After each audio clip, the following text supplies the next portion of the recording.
Bonjour à tous. Vous savez que quand les Suédois veulent conquérir le monde, en général, ils y mettent les moyens. Aujourd'hui, on va essayer un nouveau vaisseau de conquête, pas le Drakkar qui est derrière moi, mais le XC40 dans une version, alors qui paraît la même que celle qui a été élue voiture de l'année 2018, mais qui a profondément changé. Ce modèle 100% électrique cache une architecture nouvelle, ça passe de traction à propulsion pour cette version 2 roues motrices. On a surtout une batterie de capacité nettement plus importante et puis une vitesse de charge qui a été multipliée presque par 2. Et tout ça pourquoi? Pour lutter contre un concurrent américain qui est tout simplement la voiture la plus vendue au monde, le Tesla Y. Esthétiquement, il n'y a pas grand-chose qui change, hein. Ce XC40 Recharge reste relativement compact dans sa catégorie, 4,44 m, à comparer d'ailleurs aux 4,75 m du Tesla Y dont on parlait.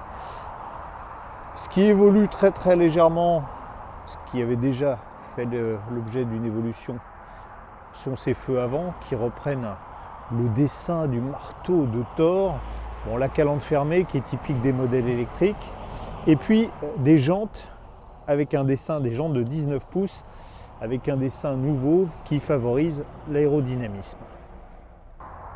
À l'arrière, pas de changement non plus au niveau esthétique, ni même au niveau du coffre, toujours 452 litres, ce qui est assez généreux pour un véhicule de ce gabarit.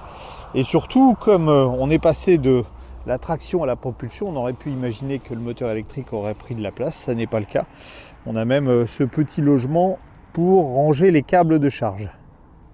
À l'avant, il y a un autre petit coffre ici. D'ailleurs, tiens, on a rangé les câbles de charge dedans. Sinon, côté mécanique, c'est circulé, il n'y a rien à voir. De toute façon, comme je vous l'ai dit en parlant de l'arrière de la voiture, désormais, sur les versions 2 roues motrices, le moteur électrique qui est nouveau, il a été développé par Volvo, est placé sur les roues arrière. On a donc affaire à une propulsion. Sur cette version Extended Range, on a 252 chevaux, 420 Nm de couple et surtout, comme son nom l'indique, Extended Range, pour ceux qui ne speak pas English, eh bien ça veut dire autonomie étendue et on a une batterie qui fait 82 kWh.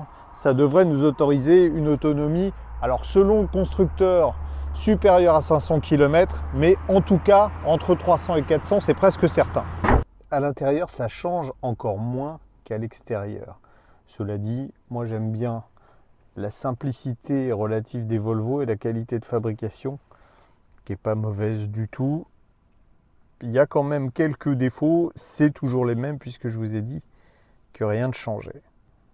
Le principal, il est lié à l'écran de 9 pouces, il est très joli, hein, mais d'abord aujourd'hui, tout à l'heure on prenait l'exemple de Tesla, il y a beaucoup plus grand, beaucoup plus lisible, il est assez réactif, mais dès qu'on veut faire quelque chose, ça nécessite de passer par les menus, c'est pas super pratique.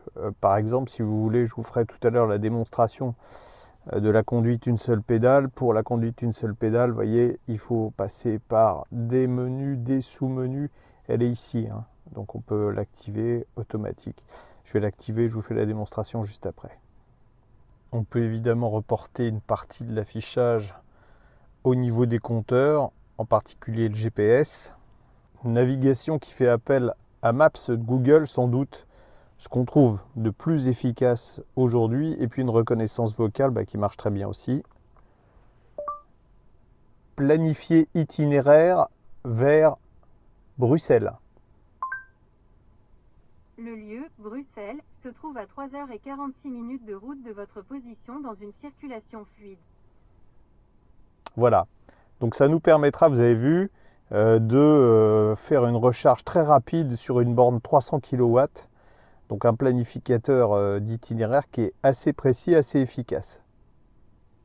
Bon, on a conservé quelques boutons physiques, en particulier pour le fonctionnement de l'audio, qui marche très bien comme dans toutes les Volvo.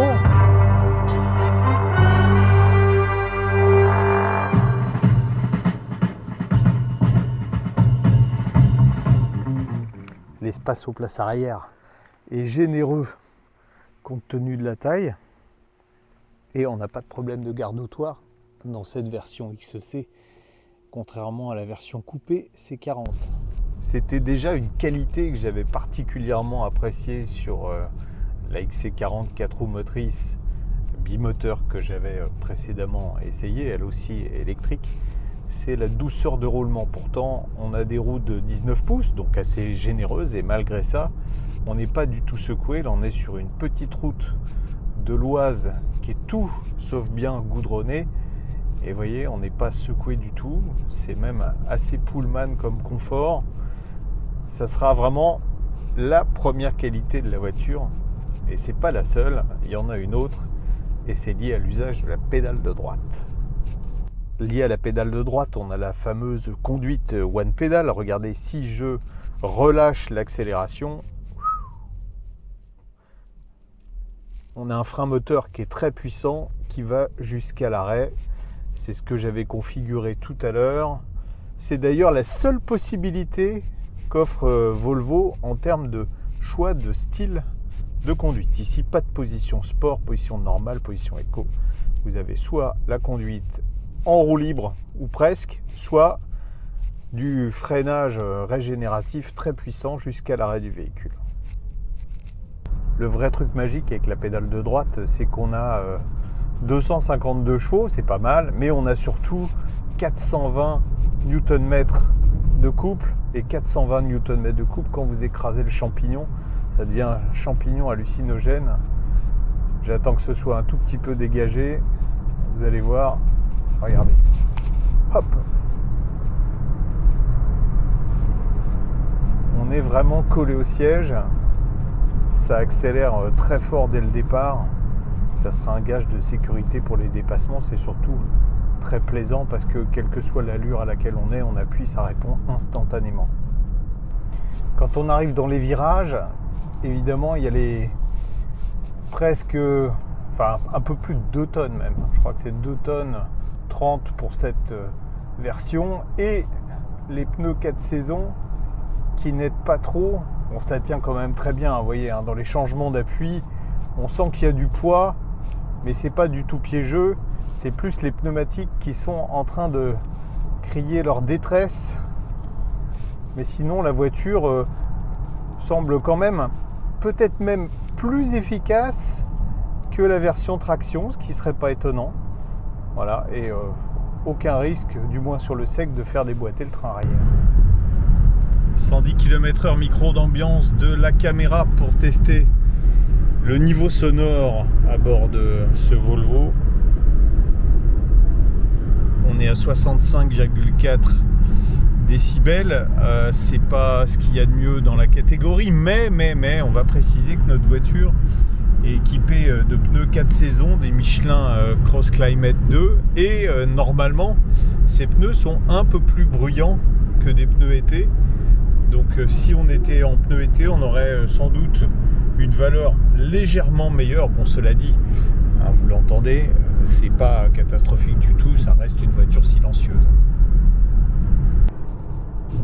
Volvo nous dit, avec la batterie de 82 kWh, on peut parcourir jusqu'à 573 km en cycle mixte WLTP.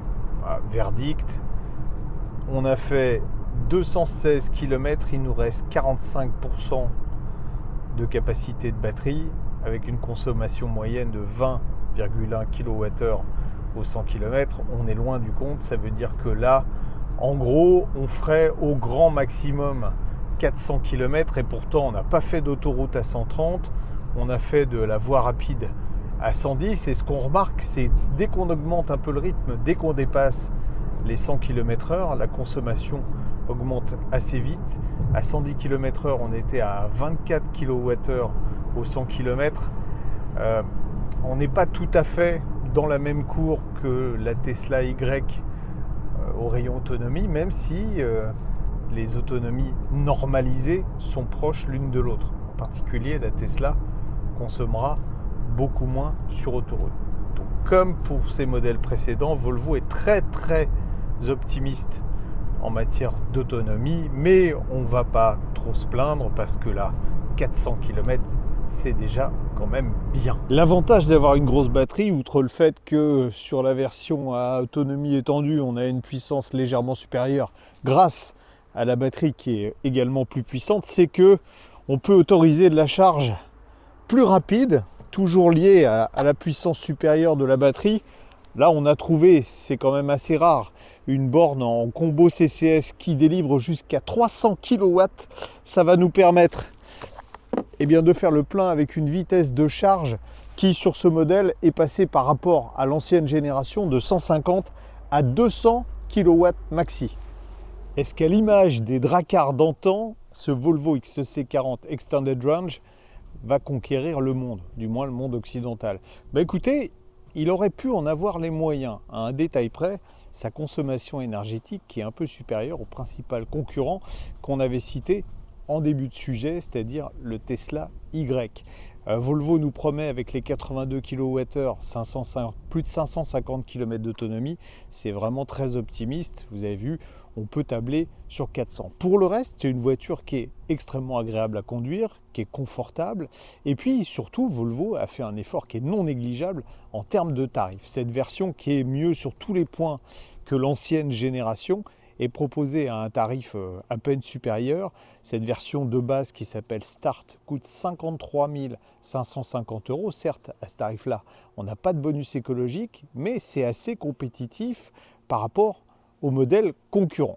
Encore un tout petit effort, monsieur Volvo, on descendra sous la barre des 50 000 €, et là, on pourra peut-être concurrencer les modèles chinois. Alors je sais, il y en a qui vont dire, oui, mais Volvo, c'est chinois, je sais.